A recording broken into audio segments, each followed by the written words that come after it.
Kirk, when you mentioned that you took off, does that boost your confidence? And also, Yeah, it does.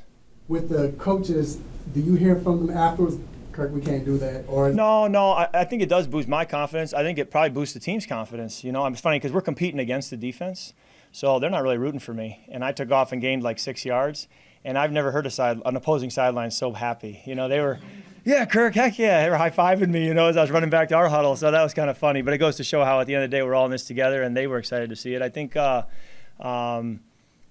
have to push it. You have to do things, and I think the fact that it felt good was a good thing. But I heard about halfway to the sideline as I was running, I heard Rod going, blow the whistle. So that's part of the deal. Was that something you did, just naturally? Or Yeah, and that was the fun of it, is when we have these periods where it's move the ball, call it, no script, compete, put a clock on, the timeouts, everything's real football. That's when you can really play instinctually, including taking off and running. So those are my favorite periods because I think they simulate the game the most, and that was a moment where that happened. Kirk, circling back to the perception versus reality. Yeah. You've got so many young teammates. Have you felt the need to say that to them often?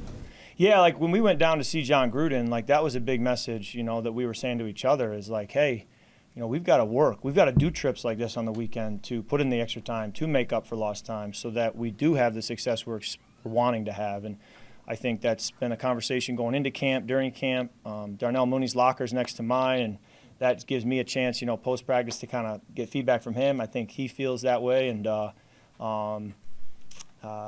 we both kind of, at times, we walk around the building with a healthy state of rage, underlying rage, if that makes sense, that we got to be better. How can we be better? It's not good enough. I'm not good enough. And so you try to not only have that yourself, but inflict it onto other people in a good way, where everybody's standards being raised. And so I do think it's a talking point, whether we're in the lunchroom or at the locker room or on the field.